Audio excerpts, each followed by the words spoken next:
Cell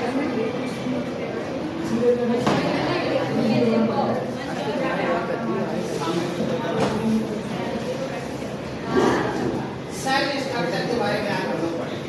जितने भी organism हैं इस संसार में वो सभी सेल के बने हुए हैं। सेल के चारों तरफ एक मेम्ब्रेन पाया जाता है और इसे हम क्या कहते हैं? Cell membrane. देखिए हम यहाँ पे चारों तरफ आपको ये दिखाई दे रही है, इसे हम बोलते हैं सेल मेम्ब्रेन। Cell membrane.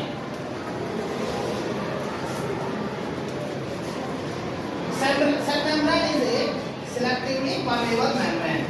इसको हम सिलेक्टिवली परमेबल मेम्ब्रेन क्यों कहते हैं? सिलेक्टिवली परमेबल मेम्ब्रेन क्यों कहा जाता है? क्योंकि ये सिलेक्टिव मटेरियल को इन एंड आउट करता है।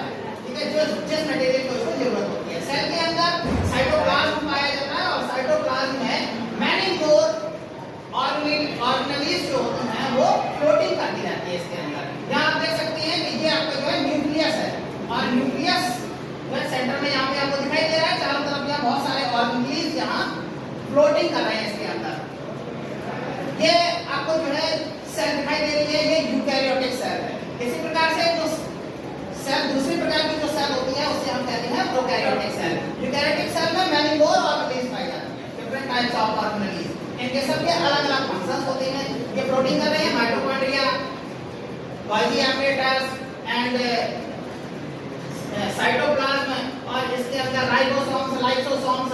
ठीक है, और जो प्लांट्स होते हैं, प्लांट्स भी यूकैरियोटिक सेल के ही बने हुए होते हैं। ठीक है, तो यूकैरियोटिक सेल है, प्रोकैरियोटिक सेल। प्रोकैरियोटिक सेल्स का एग्जांपल आपको बता दें, प्रोकैरियोटिक सेल का एग्जांपल क्या है? बैक्टीरिया, मैन्युअल बैक्टीरिया, जिसके अंदर जेनेटिक मटेरियल पाया जाता है, डीएनए जो जेनेटिक मटेरियल है वो इसके अंदर पाया जाता है। लेकिन इसमें क्या नहीं होता है? न्यूक्लियस नहीं पाया जाता। और इसमें राइबोसोम्स तो होता है, लेकिन और बाकी के जो ऑर्गेनेल्स होती हैं या नहीं होती हैं इसमें, उनमें मेम्ब्रेन नहीं पाई जाती। राइबोसोम्स पर भी मेम्ब्रेन्स नहीं पाई जाती हैं। प्रोकैरियोटिक सेल का एग्जांपल बता दिया यहाँ पर bacteria. And what are organelles? Organelles क्या होती हैं? ऑर्गेनेल्स क्या होती हैं? ये बहुत सारे स्मॉल ऑर्गन्स का होते हैं। किसके अंदर? सेल के अंदर। उसी को हम ऑर्गेनेल्स बोलते हैं। यहाँ पर देख सकते हैं, यहाँ चारों तरफ आपको दिखाई दे रहा है, ये क्या है बता सकते हो? न्यूक्लियस के चारों तरफ न्यूक्लियस से अटैचमेंट रहता है, उसको हम क्या बोलते हैं? Endoplasmic reticulum. Endoplasmic reticulum two types के होते हैं। एक होता है रफ एंडोप्लाज्मिक रेटिकुलम और दूसरा होता है स्मूथ एंडोप्लाज्मिक रेटिकुलम। जो रफ एंडोप्लाज्मिक रेटिकुलम होता है उसके ऊपर राइबोसोम्स पाए जाते हैं। Ribosomes are the factory of protein. इसमें प्रोटीन का निर्माण होता है या तो डीएनए, ये न्यूक्लियस जो न्यूक्लियस होता है उसमें डीएनए पाया जाता है। बहुत सारे ऑर्गेनेल्स इसमें आप यहाँ पढ़ोगे। जो न्यूक्लियस होता है, न्यूक्लियस में क्रोमेटिन मटेरियल भरा हुआ होता है। न्यूक्लियस के अंदर क्या होता है? क्रोमेटिन मटेरियल होता है। ये न्यूक्लियर मेम्ब्रेन आप देख सकते हैं, न्यूक्लियर मेम्ब्रेन है ये। और न्यूक्लियर मेम्ब्रेन में भी छोटे-छोटे छिद्र होते हैं जिनको हम कहते हैं न्यूक्लियर कोर। ठीक है, न्यूक्लियर कोर होते हैं या chromosomes. Chromosomes also made up of chromatin material. देखिए ये आपको क्रोमेटिन मटेरियल आप देख रहे हैं न्यूक्लियस के सेंटर में, यहाँ न्यूक्लियस है और इसमें से ये राइबोसोम्स आपको निकलते हुए दिखाई दे रहे हैं। डिफरेंट टाइप्स ऑफ राइबोसोम्स का निर्माण होता है इसके अंदर। राइबोसोम्स बनते हैं, इसको हम बोलते हैं क्या? Endoplasmic reticulum. और एंडोप्लाज्मिक रेटिकुलम पर भी राइबोसोम्स आप यहाँ देख सकते हैं। इसी में प्रोटीन का निर्माण होता है।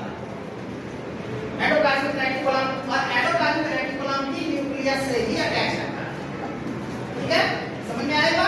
अब आगे देखिए, ये साइटोप्लाज्म।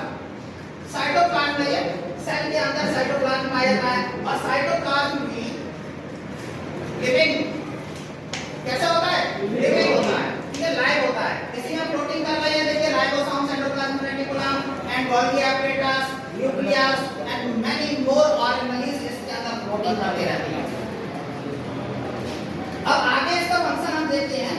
जो एंडोप्लाज्मिक रेटिकुलम है, जो स्मूथ एंडोप्लाज्मिक रेटिकुलम की हम बात कर लें, उसके ऊपर राइबोसोम्स नहीं होते।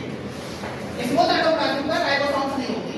तो स्मूथ एंडोप्लाज्मिक रेटिकुलम को हम SER से हम डिनोट करते हैं और रफ एंडोप्लाज्मिक रेटिकुलम को RER से हम डिनोट कर सकते हैं।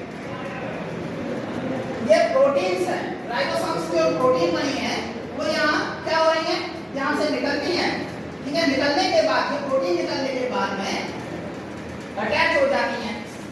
किससे अटैच हो रही है, देखिए किससे अटैच हो रही है, यहाँ पे आप देख लीजिए, यहाँ वेसिकल्स का क्या बन रहा है, वेसिकल्स बन रहे हैं। वेसिकल्स में प्रोटीन चली जाती है, वेसिकल्स पहुंच जाती है कहाँ, गोल्गी एपरेटस में। वेसिकल्स आ जाती है गोल्गी एपरेटस, यहाँ से देखिए वेसिकल्स ये निकल रही है, ये सभी वेसिकल्स प्रोटीन युक्त वेसिकल्स जाके पहुंच जाती है गोल्गी एपरेटस में, ठीक है। गोल्गी एपरेटस जो है एक वे बनाता है, एक हम कह सकते हैं कि ये हाईवे प्रोटीन या अदर मटेरियल्स को यहाँ पर पैकेजिंग का भी काम होता है, यहाँ प्रोटीन की पैकेजिंग होती है।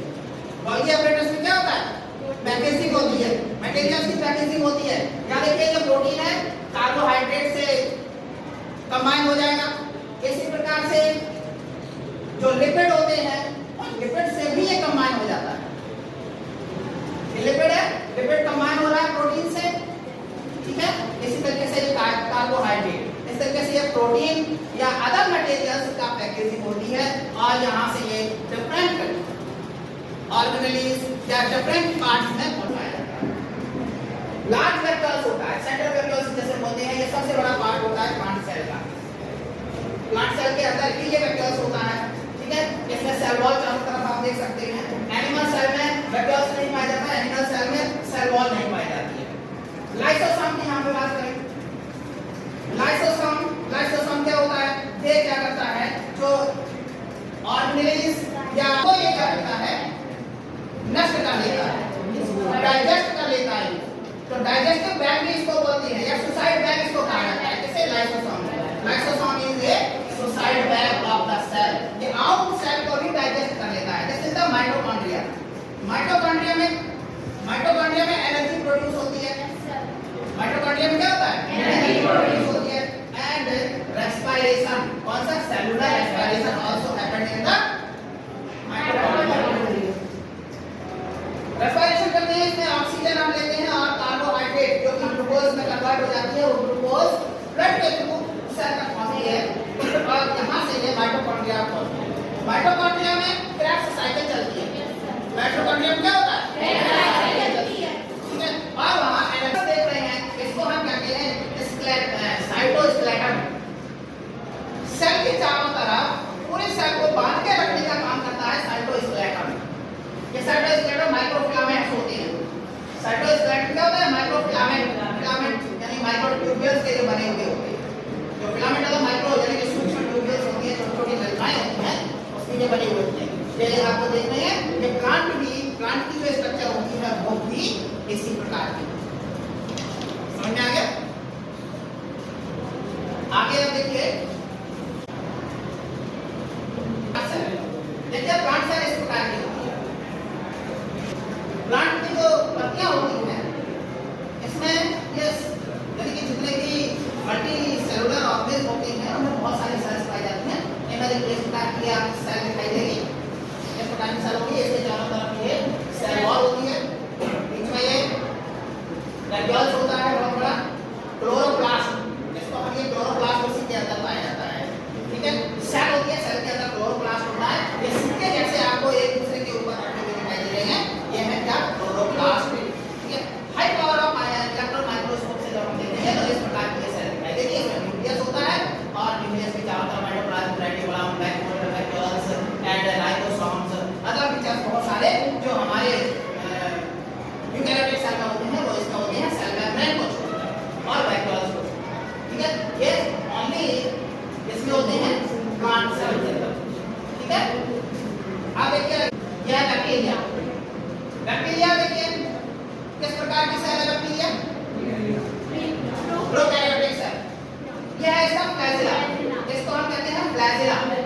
Flagella is help to remove one place to another place, ठीक है, एक प्लेस से दूसरे स्थान पर मूव करने में, ठीक है, हेल्प करता है। ह्यूमन सेल के अंदर भी फ्लैजिला पाई जाती है। कौन सी है, स्पंज सेल। ह्यूमन की जो स्पंज सेल होती है उसमें भी ये फ्लैजिला, ये भी एक स्थान से दूसरे स्थान पर मोटाइल करने में ये हेल्प करती है। मोटाइल मींस गति करने में हेल्प करती है। तो eukaryotic cells plant and animals cells with the nucleus and membranes and rows organelles.